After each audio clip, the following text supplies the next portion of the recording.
Did you see the news? Nintendo confirmed that Mario is punching Yoshi in the head. According to character designer for Super Mario World, Shigefumi Hino, quote, "Lots of people think that while Mario is pointing his finger forward, he's saying go, and Yoshi's tongue comes out. However, the setup that I drew was that when Mario punches Yoshi in the head, the character's tongue shoots out in surprise. What's more, there's an added bop sound." End quote. Man, between this and Scott confirming last week's FNAF theory, these are good days to be a theorist.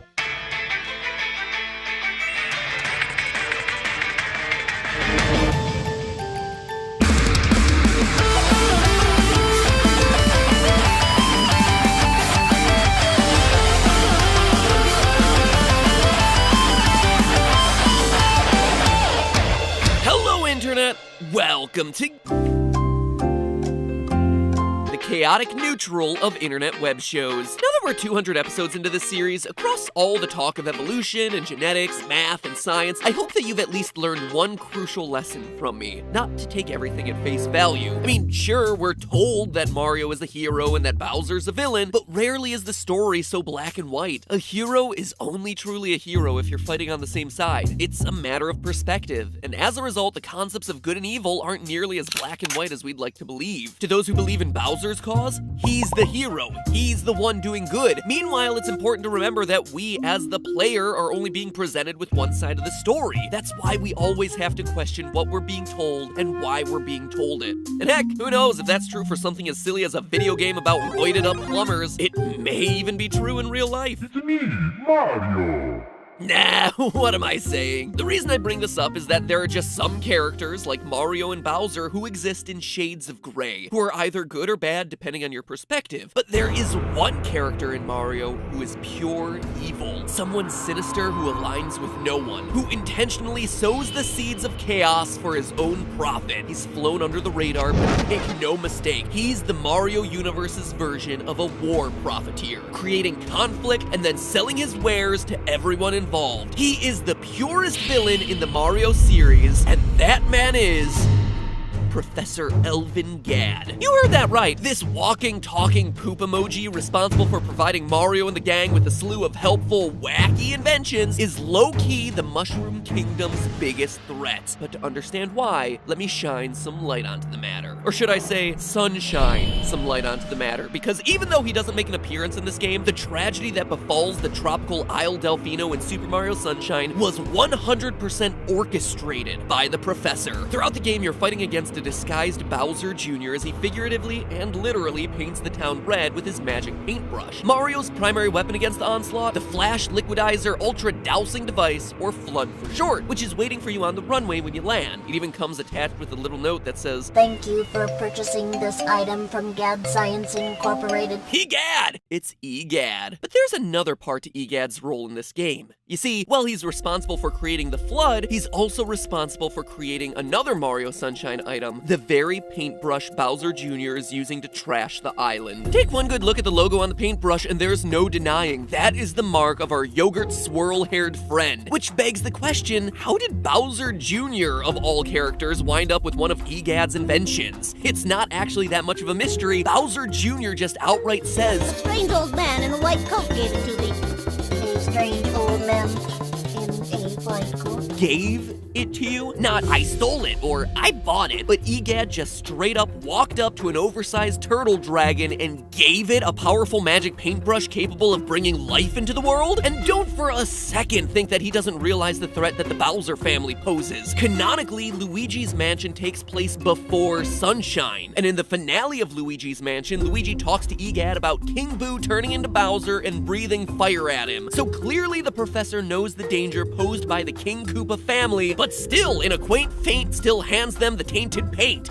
This man ain't no saint. It's also awfully convenient that immediately upon arriving at Delfino Island, the FLUDD is just waiting there, right on the runway, almost as if Gadd Science Inc. was expecting all of this to happen. It would be one thing if this was a once-in-a-lifetime mistake, something he just did without realizing the potential ramifications, but EGAD has made himself a career by helping out both the good guys and the bad guys. When you map out who's holding the latest weaponized vacuum cleaner or Game Boy, the scales are disturbingly balanced. Look no further than Mario Party 7, where if you look really closely, you'll find his logo on two more items. The first is the vacuum orb, which which makes sense considering he's the guy responsible for creating the Poltergust series that helps Luigi clean out haunted mansions. What makes considerably less sense, though, is who EGAD designed this item for. Wario and Waluigi. The vacuum orb is a capsule item in Mario Party 7 that is exclusive to these two villains. An item specifically used to steal coins from other players is designed to only be used by the anti-characters in the game. That alone would be enough to turn heads, but a GAD logo appears on one other item in this game, the wand inside the magic orb. An item that grants invisibility to the user. An item that can only be used by,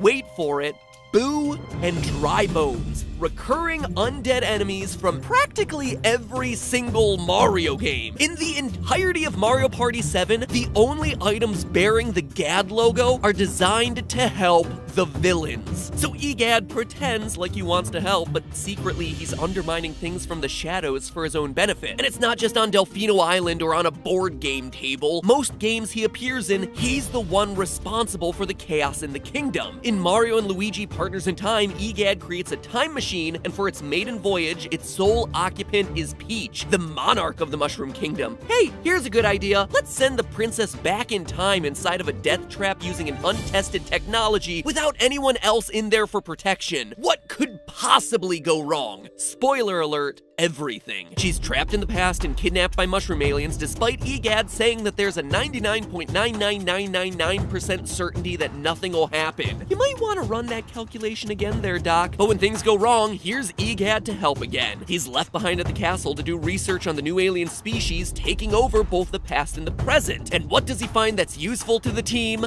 Nothing. His purpose for being there is to find the alien weakness, and he can't. We actually don't see him do anything. He contributes nothing. In fact, he contributes less than nothing because he actively doubts the help that you're getting from other characters. It's almost like he's working with the aliens. Cut to the last scene of the game. The final boss is defeated, only to have EGAD say, "There's something interesting to see in the castle. Meet me in the usual spot." What could be there? Some fun post-game content, some Easter egg, a new invention? Oh no! You go to his usual spot only to find Bowser, possessed by the evil mushrooms and ready to kill ya. Thanks for that heads up there, EGAD. It's almost like he was luring you into a trap. And sure, if you want to chalk up Partners in Time to just an accident with experimental technology, might I also point you towards the Luigi Mansion sequel, Dark Moon. In it, we learn that King Boo, who Luigi so painstakingly defeated and turned into a painting in the first game, was freed when the Nutty Professor accidentally sold the painting in a garage sale. Accidentally sold the painting with a giant evil boss inside, huh? I don't think so. Need I remind you that you're the same guy who ended the first game with the lines, "I'd wager dollars to donuts nobody but me has such lovely paintings." In fact, he's so eager to get his paintings, he puts rescuing Mario from his portrait prison on hold until the ghosts have been turned into pictures. And then he just so happens to accidentally sell one, the most expensive one, the one that contains a deeply dangerous ghost boss. It makes no sense unless he's been perpetuating a cycle of capturing and freeing ghosts. Ask yourself this: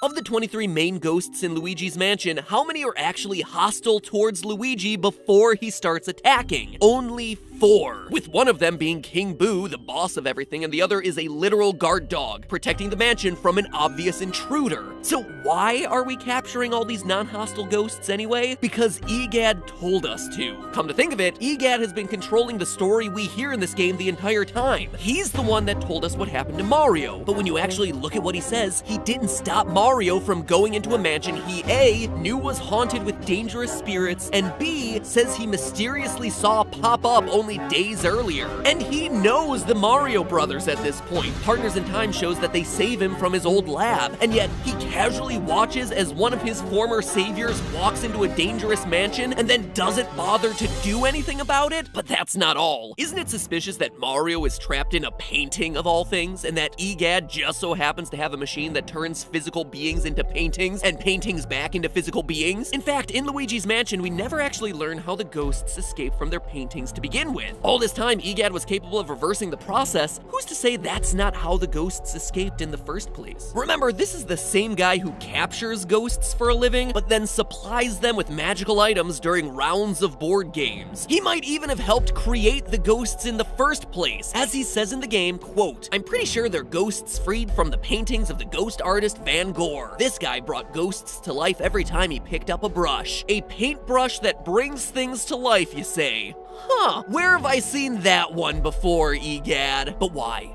Why would this character be helping both sides? The answer is obvious. EGAD serves one master. Not good, not evil, but money. EGAD doesn't care who he's helping as long as he's getting paid. He's an arms dealer, and if his inventions are used by the bad guys, so be it. In fact, when there's mayhem, that's even better because the more problems there are in the Mushroom Kingdom, the more the good guys are in need of EGAD's services. Give the bad guys the tools they need to create the messes, and then charge the good guys for the tools they need to solve them. At the end of Luigi's Mansion, he makes an odd statement about not being concerned about things like money or treasure. That may or may not be true at the time, but fast forward a few games and he's singing a completely different tune. In the recently released Mario and Luigi Superstar Saga plus Bowser's Minions, there's an Easter egg where EGAD begins talking to Bowser's minions about his research. As he rambles to himself, he notes, quote, "So I researched and researched and researched still more. But as with all things, conducting research required a fat stack of coins. So I started managing the Starbeans Cafe as a secondary source of income. I'm afraid all these things require still more coinage." End quote. And remember, this whole exchange is 100% unprompted. No one is asking him about his work, he's just rambling to himself. So clearly his desire for money weighs heavy on his mind, but it apparently also weighs heavy on Nintendo's mind as well. Why would they show us this Easter egg scene and specifically choose for Gad to focus on his money issues, if not to pull back the curtain on one of the most two-faced characters in its roster? His need for money is further supported by another of his inventions, the Greed Wallet, appearing in Superstar Saga, a sack that doubles the amount of money you earn after battle. And that's not all. Think back to that note on Flood. Thank you for purchasing this item. Thank you for purchasing. He sold the Isle Delfino the tool they needed to solve the problem that he himself created. And if you are still unconvinced that EGAD is truly a mastermind behind all of this, all you need to see is this one line from Luigi's Mansion Dark Moon that shows you his true intentions. Quote, "Once all of this is over, you'll finally step out of your brother's shadow and be recognized as a true hero."